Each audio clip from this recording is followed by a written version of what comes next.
जब राजा विक्रमादित्य का अंतिम समय नजदीक आया तो वह सहस्री विमान में बैठकर इंद्रलोक पधार गए।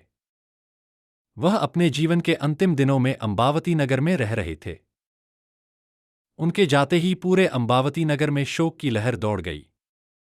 तीनों लोकों में हंगामा मच गया कि राजा विक्रमादित्य सहशरीर स्वर्ग सिद्धार गए। इससे पहले कोई बहुत पहुंचा हुआ पूर्ण सिद्ध संत महात्मा ही ऐसा कर पाया था कि सहशरीर स्वर्ग सिद्धार गया हो। राजा विक्रमादित्य के चारों वीर भी उनके साथ ही लुप्त हो गए। ना स्वामी रहा ना उनके दास। संसार में धर्म की जड़ उखड़ चुकी थी। हर तरफ हो हल्ला मचा हुआ था। जिसे देखो दहाड़े मार मार कर रो रहा था। ब्राह्मण बाट भिखारी सब दहाड़े मार मार कर रो रहे थे। हाय हमारा आदर मान करने वाला राजा जगत से विदा हो गया। राजा विक्रमादित्य की जितनी भी रानियां थी वह उनके जाते हुए सती हो गई। उनके जितने दास दासी थे, जितने नौकर चाकर सिपाही शागिर्द थे, सब कूक मार मार कर रो रहे थे। हाय हमारा राजा चला गया। हाय हमारा सब कुछ चला गया। शायद ही देश का कोई ऐसा कोना बचा हो जहां राजा विक्रमादित्य के जाने का शोक ना मनाया जा रहा हो, जहां चीख पुकार के साथ खलबली ना मची हो। शायद ही कभी इतना बड़ा शोक मनाया गया हो जिसमें देश तो देश तीनों लोकों में शोक मनाया गया हो। राजा विक्रमादित्य के जाने के बाद मंत्री ने राजकुंवर जयतपाल को राजतिलक कर गद्दी पर बैठा दिया।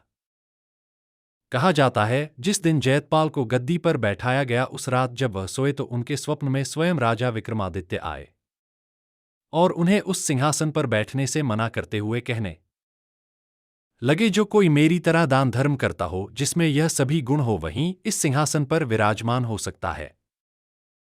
अन्यथा नहीं, इस सिंहासन को तुम अब धरती मां के हवाले कर दो। राजा जयतपाल ने सुबह उठकर जब अपना स्वप्न मंत्री को बताया और स्वप्न ने कहे अनुसार इस दिव्य सिंहासन को धरती के अंदर गाड़ दिया गया।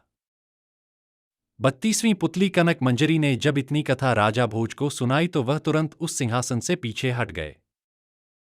तब पुतली कनक मंजरी अचरज के साथ बोली, क्या हुआ राजन, आज आप पीछे क्यों हट गए? तब राजा भोज बोले, राजा विक्रमादित्य के देवताओं वाले गुणों की कथाएं सुनकर मुझे अनुभव हुआ कि इतनी विशेषताएं एक मनुष्य में असंभव है और मेरे अंदर तो बहुत सारी कमियां हैं। अंततः राजा भोज ने फैसला लिया कि वह इस सिंहासन को फिर वैसे ही उस स्थान पर गड़वा देंगे जहां से इसे निकाला गया था। राजा भोज के इतना कहने पर सभी पुतलियां प्रकट हुई और बोली, तुम्हारा यह फैसला काबिले तारीफ है राजन, आज हम सब इस सिंहासन से मुक्त हो गए।